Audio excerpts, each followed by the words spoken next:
Survival emotions function at a lower frequency than elevated emotions. Elevated emotions like what, beloved?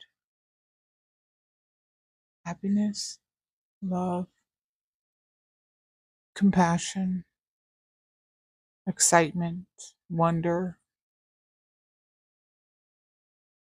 health and healing versus toxicity and despair.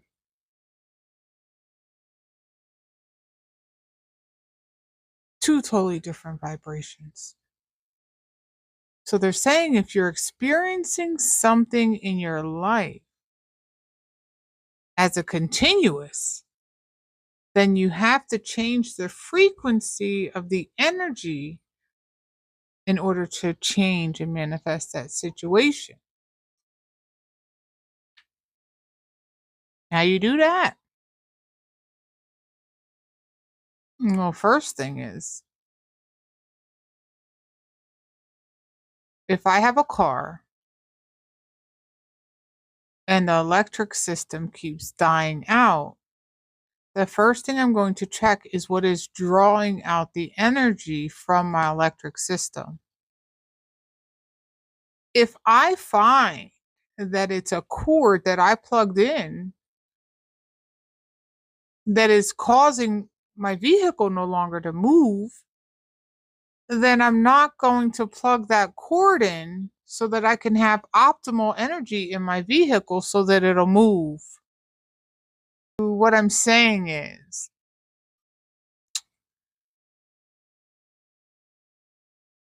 if there is something in your life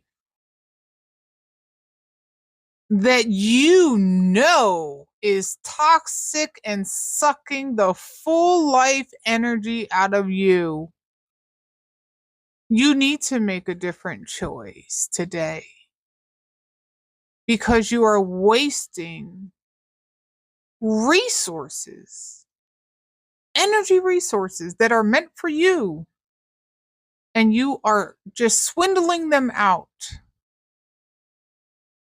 to those you're angry with, those you are unforgiving to, those you have resentment towards and a gripe against, and those who you don't agree with their choices in life, or you wouldn't have made the same choice that they made. What about your life? What about your choices? Take all the judgment away from everyone else and sit with yourself in judgment. Sit with yourself as a house to assess it, to see where your house's cracks and flaws are, to see where your house, if a storm was to come through, how well would your house fare?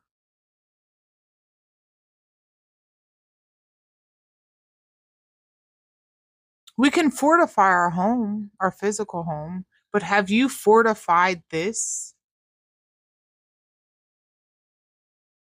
Have you ensured within this that whatever that brings, this will be okay? Have you? Or are you out there looking for someone else to do it for you? Are you ready to take your power back? Are you ready to do a self assessment and to see how many cords of energy you have going out to other people, places, and things? Most the past emotions, past letdowns, fears, woulda, shoulda, coulda, bad upbringing.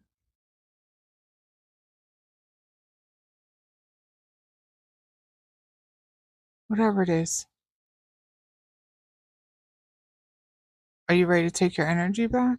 How do I do that, beloved? How do I take the energy back? Well, stop pouring your energy into it.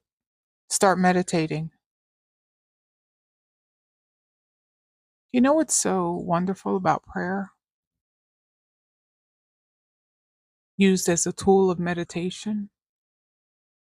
Because in prayer, you're communing with something that is higher than yourself, that you revere and believe in.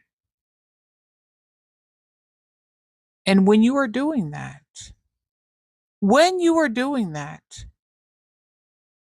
you're not allowed to bring your problems to the floor.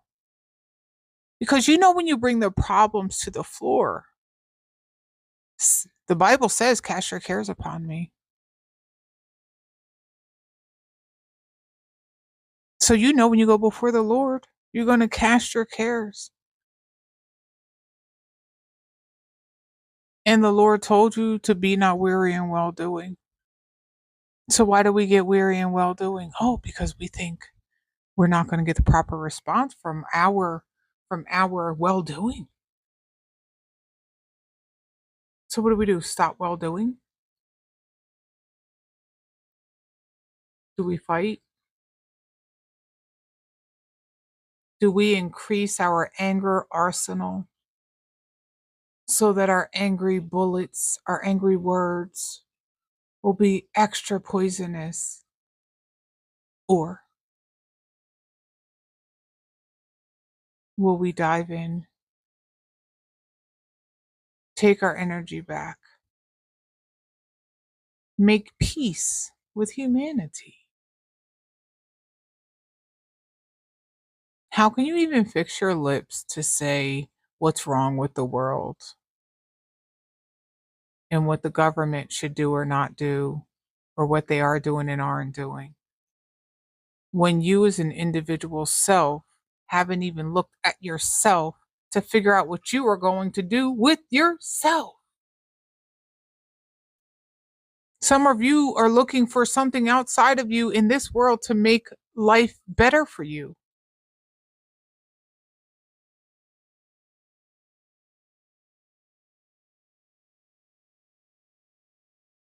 True, we can make it easier for one another.